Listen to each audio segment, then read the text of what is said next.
KIIFB masala bond കേസിൽ കിഫ്ബി ചെയർമാനായ മുഖ്യമന്ത്രിക്ക് വ്യക്തമായ പങ്ക് നേടി. മുഖ്യമന്ത്രി അധ്യക്ഷനായ യോഗത്തിലാണ് ഭൂമി വാങ്ങാൻ തീരുമാനിച്ചത്. കിഫ്ബി ഡയറക്ടർ ബോർഡ് യോഗത്തിന്റെ മിനിറ്റ്സ് ഉൾപ്പെടുത്തിയാണ് റിപ്പോർട്ട്. നവമി ദിനേശ് വിവരങ്ങളുമായി ചേർന്നു. നവമി, വിശദാംശങ്ങൾ.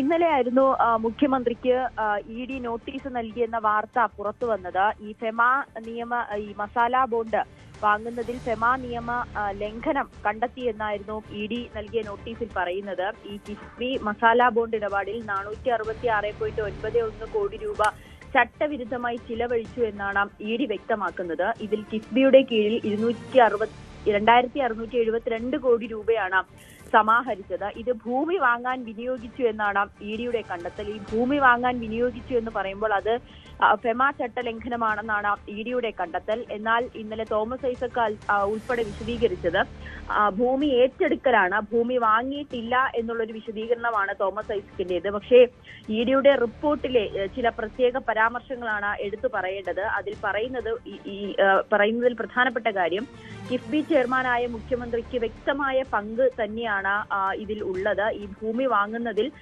മിനിറ്റ്സിൽ മുഖ്യമന്ത്രി ഒപ്പിട്ടിട്ടുണ്ട്. ഈ ഡയറക്ടർ ബോർഡ് യോഗത്തിൽ ചില ഡയറക്ടർ ബോർഡ് യോഗത്തിൽ എല്ലാത്തിലും മുഖ്യമന്ത്രി പങ്കെടുത്തിരുന്നില്ല.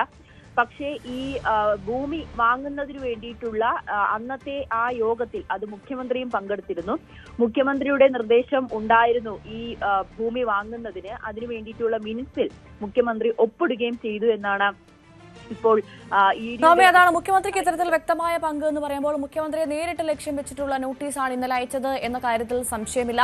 അങ്ങനെയാകുമ്പോൾ ഒരു മറുപടി ഉണ്ടാകുമെന്ന് പ്രതീക്ഷിക്കുന്നു. മറുപടി ഉണ്ടെങ്കിൽ എന്ത് നടപടിയിലേക്ക് ഇ ഡി കടക്കും എന്നുള്ളതാണ് അറിയേണ്ടത്. കാരണം നമ്മൾ സമീപകാലത്തുള്ള പല ഇ ഡി നടപടികളും കണ്ടതാണ്. പക്ഷെ ഒന്നും എവിടെയും എത്തിയിട്ടില്ല. ഇത്തരത്തിലുള്ള നോട്ടീസുകൾ മാത്രമേ പോകുന്നുണ്ടായിരുന്നുള്ളൂ, നടപടികൾ ഉണ്ടായിരുന്നില്ല. അപ്പോൾ അതുപോലെ തന്നെ ഇതുമാകുമോ, അല്ലെങ്കിൽ ഒരു നടപടിക്കുള്ള സാധ്യതയുണ്ടോ? ഉണ്ടെങ്കിൽ അത് ഏത് തരത്തിലായിരിക്കും?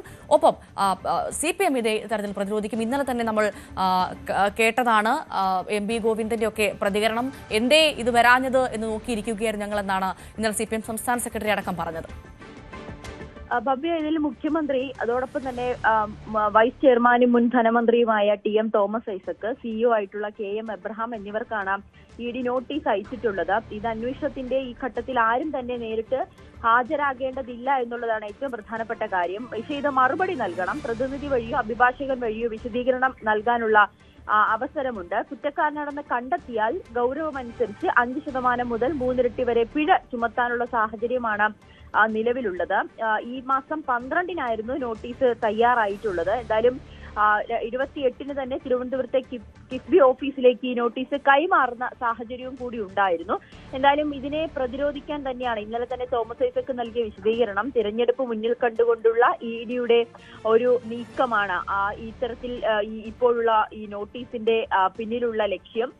നേരത്തെ തന്നെ ഇ ഡിയുടെ ആദ്യ നോട്ടീസിൽ തന്നെ തോമസ് ഐസക് ഹൈക്കോടതിയിൽ ഇതിനെ എതിർത്തുകൊണ്ട് ഹൈക്കോടതിയെ സമീപിക്കുകയും പിന്നീട് അത് ഒത്തുതീർപ്പാകുകയും ഒക്കെ ചെയ്തിരുന്നു. വീണ്ടും ഇത്തരത്തിലുള്ള ഒരു നോട്ടീസുമായി ഇ ഡി വരുന്നത് തിരഞ്ഞെടുപ്പ് മുന്നിൽ കണ്ടുകൊണ്ടാണ് എന്ന വാദത്തിൽ തന്നെയാണ് CPM നിൽക്കുന്നത്. ഇതിൽ ആ രീതിയിൽ തന്നെ പ്രതിരോധിക്കാനാണ് CPM തീരുമാനിച്ചിരിക്കുന്നത്. എന്തായാലും കിഫ്ബി മസാല ബോണ്ട് കേസിൽ മുഖ്യമന്ത്രിക്ക് വ്യക്തമായ പങ്ക് എന്നാണ് ഇപ്പോൾ ഇ ഡി പറഞ്ഞിരിക്കുന്നത്. നവമി ദിനേശാണ് വിവരങ്ങൾ നൽകിയത്.